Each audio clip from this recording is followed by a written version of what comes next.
9 in the morning, day one, and these people have a deadline to meet. So welcome to the kickoff of the shopping cart project. This is Palo Alto, California, in the heart of Silicon Valley, and these are designers at IDEO, probably the most influential product development firm in the world. Designers are the reason TVs have square screens, chairs 4 legs, and toothbrushes nowadays those squishy handles. In fact, it was IDEO that designed those squishy handles. IDEO has designed everything from high-tech medical equipment to the 25-foot mechanical whale in the movie Free Willy and the first computer mouse for Apple. Smith ski goggles, Nike sunglasses, NEC computer screens. Hundreds of products we take for granted. This is called the Neat Squeeze toothpaste tube, which... You invented that. The man who runs IDEO is Dave Kelly, a Stanford engineering professor with a Groucho Marx mustache, a dad of genius, and an approach to innovation that usually works. Well, thank you, Fred. But not always. Thanks a lot. I can show you some products that failed. Came up with this idea called monster shoes, where you take these little monsters and lace them into your shoes, like this. And we built a bunch of them, and I didn't want those either. So. Mostly what IDEO designs, though, does work, and it works very well. Dave and his design teams create about 90 new products every year. The point is that we're not actually experts at any given area. You know, we're kind of experts on the process of how you design stuff. So we don't care if you give us a toothbrush, a toothpaste tube, a tractor, a space shuttle, you know, a chair. It's all the same to us. We want to figure out how to innovate by using our process, applying it. And so for the next 5 days, the team will apply that process to bringing the supermarket shopping cart into the 21st century. I think first we should maybe all acknowledge that it's kind of insane to do an entire project in a week. Project leader is Peter Skillman, a 35-year-old Stanford engineer. Project leader because he's good with groups, not because of seniority. He's only been at IDEO for 6 years. The rest of the team is eclectic, but that's typical here. Whitney Mortimer, Harvard MBA. Peter Coughlin, linguist. Tom Kelly, Dave's brother, marketing expert. Jane Fulton-Suri, psychologist. Alex Kazaks, 26, a biology major, who's turned down medical school 3 times because he's having too much fun at IDEO. Kids climbing up and doing this. Kids don't do that. No. Safety emerges early as an important issue. 22,000 child injuries a year, and so they're hospitalized injuries. I mean, there are many others. Not just reported in the store. You actually have to go to the that's emergency room. hospitalized, Wow. right. And theft. It turns out a lot of carts are stolen. You know, what is the average life of a cart? Does it last 2 years, 5 years, 10 years? And how big is this theft thing? 10 a.m. As the team works, it becomes clear there are no titles here, no permanent assignments. And the other side says, gives us a lot of help, says, be safe.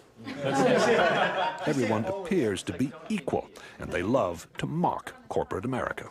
I'll give you status. I'll give you a big red ball on a post, and that says you're a big guy. If you got a ball, you're a senior vice president. You know, what do I care? The desk, the red ball, it's all the same. In a very innovative culture, you can't have a kind of hierarchy of here's the boss and the next person down, the next person down, the next person down, because it's impossible that the boss is the one who's had the insightful experience with shopping carts. It's just not possible. According to Kelly, even employees who merely listen to the boss don't add that much either. So you gotta hire people who don't listen to you, and that, I don't think corporate America wants to hear that right yet. I think we ought to start making those lists about the kinds of questions that we're going to ask. The team splits into groups to find out firsthand what the people who use, make, and repair shopping carts really think. Okay, go. The problem with the plastic cart is the wind catches it. Yeah. And these things have been clocked at 35 across the parking lot. Oh, man, that's actually a pretty good point. The trick is to find these real experts, and so that you can learn much more quickly than you could by just kind of doing it the normal way and trying to learn about it yourself. From everything I read, these things aren't that safe either, you know? So probably the seat itself is going to have to be redesigned. What you're seeing here is the kind of social science, like anthropologists, you know, like you go and study tribes. What is it that they do that we can learn from that will help us design a better cart? One of the interesting things for me is looking at how people really don't like to let go of the cart, except for the professional shopper, whose strategy is to leave the cart at various places. 3:30 in the afternoon, and the group is back at IDEO. There is no let-up. Oop. Each team is going to demonstrate and communicate and share everything that they've learned today. People went off into the four corners of the earth and are coming back with the golden keys to innovation. We were in the store, what, 2 hours, and it was truly frightening just to see the kind of stuff going on. You ought to designate some people to make damn sure that the store owner's point of view is represented. After 9 straight hours, the team is tired. They call it a day. So, Everybody cool? well, that's great. Thanks a lot. We had a great time today. I want to get together and start here. Day 2 and the start of IDEO's unique brand of brainstorming. They call it a deep dive, a sort of total immersion in the problem at hand. IDEO's mantra for innovation is written everywhere. One conversation at a time. Stay focused. Encourage wild ideas. Defer judgment. Build on the ideas of others. That's the hardest thing for people to do, is to restrain themselves from criticizing an idea. So if anybody starts to nail an idea, they get the bell, you know. The deep dive begins, and for the next few hours, the ideas pour out and are posted on the walls. Oh, the blind, the privacy blind. Like when you're buying 6 cases of condoms, no one sees. Nesting is, it sort of has to nest. If it doesn't nest, we don't have a solution. How about Velcro pants and Velcro seats for the kids, and you just drop them down on there? And Like Velcro seats? Velcro pants for kids? Yeah, see, you have to have some wild ideas. If then you build on those wild ideas, and they end up being better ideas than if you said, if everybody only came up with sane things, you know, kind of appropriate things, you'd never like have any points to take off to build a really innovative idea. It's organized chaos. Organized chaos. It's not organized. What it is it's focused chaos. By 11 a.m., the group begins narrowing down the hundreds of ideas written or drawn on the walls. How? By voting for them. Vote with your Post-it, not with an idea that's cool, but with an idea that's cool and buildable. If it's too far out there and it can't be built in a day, then I don't think we should vote on it. Why not have you be the judge? You're the boss. Because I'm going to be wrong. It's the team that's able to really judge with the best ideas. Otherwise, ideas wouldn't come out? That's right. Enlightened trial and error succeeds over the planning of lone genius. Enlightened trial and error succeeds over the planning of the lone genius. If anything sums up IDEO's approach, that is it. That and the focused chaos that seems to go with it. I take a point of view, I call it the sport utility vehicle cart. It is noon. Worried that the team is drifting, what can only be called a group of self-appointed adults under Dave Kelly holds an informal side session. We don't want to tell them what to build, or else we take away the benefit of the whole thing, right? What needs should they optimize their solution to? Yes. The purpose is to refocus the deep dive. Maybe we arbitrarily say we could do 5 teams. 4 or 5 teams. 4 or 5 teams, and we give each team a need area. Hey, can we grab everybody over to the wall here? There has to be a command decision.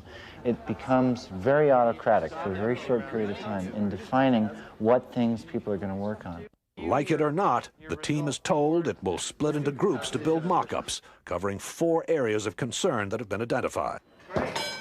Shopping, safety, checkout, and finding what you're looking for. I noticed that toward the end of the process, the adults took over. Yeah, that's because we have no choice but to stop that cycle. I mean, there's if you don't work under time constraints, you could never get anything done because it's a messy process and go on forever. While the team starts building prototypes, Dave Kelly takes me on a tour of the rest of IDEO. What's happening in here is that's a client meeting. That's a first client meeting. That's the first time we met with the client. So we haven't trained them yet. If we took them straight from there into a room where music was blaring and everybody was throwing Nerf darts at each other, that would be a little hard to take. You know, so we're warming them up. But this is where the crazies live. This is where we do our work. It's different. You can tell whether a place is playful in about the first 15 minutes as you walk down the hall. Being playful is of huge importance for being innovative. I mean, if you go into a culture and there's a bunch of stiffs going around, I can guarantee they're not likely to invent anything. Invent anything like this futuristic-looking instrument for kids.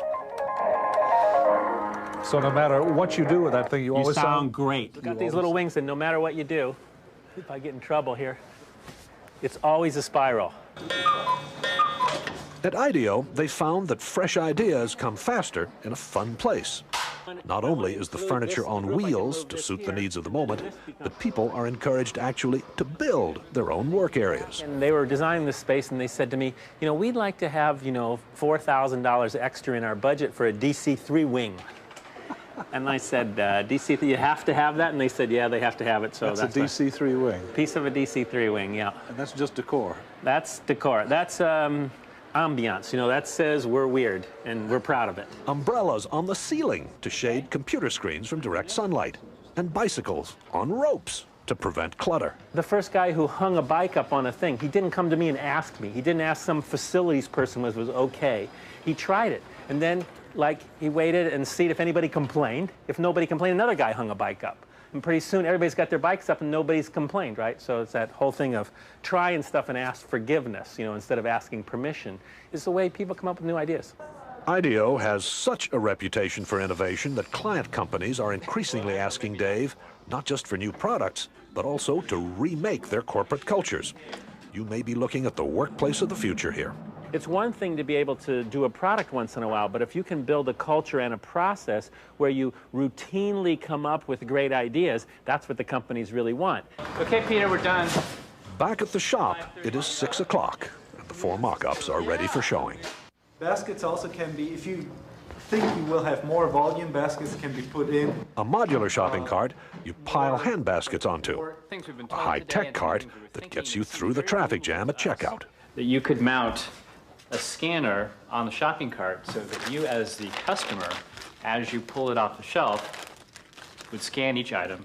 One that's built around child safety, and another that lets shoppers talk to the supermarket staff remotely. Yeah, where can I find a yogurt? But the adults, again, decide more work needs to be done before the mock-ups can be combined into one last prototype. Why don't we have all the carts come up here for a second? I think you take a piece of each one of these ideas and kind of back it off a little bit and then put it in the, design. The design is still not there. But there's another motto at IDEO: fail often in order to succeed sooner. And some of the team will be up half the night trying to put together a design that finally does work. It is day 5, and Dave Kelly has no idea what the final cart looks like. Only the team does. If they kind of got their heads down, they don't look at me, I'm nervous. You know, if they say, wait till you see it, then I know we're in good shape. So I'm getting wait until you see it. I think that'll be good. There it is! So we took the best elements out of each prototype, designed this entire cart in a day, and then this cart was fabricated in a day with an amazing team of people in our machine shop pulling this off, working in shifts throughout the night. Wow, I'm impressed. So are we. The cart, which is designed to cost about the same as today's carts, is different in every other way. Hand baskets that stack in a metal frame, and major improvements for all. What do you think? Well, I'm very proud of the team. I think it's great. Does this work for you?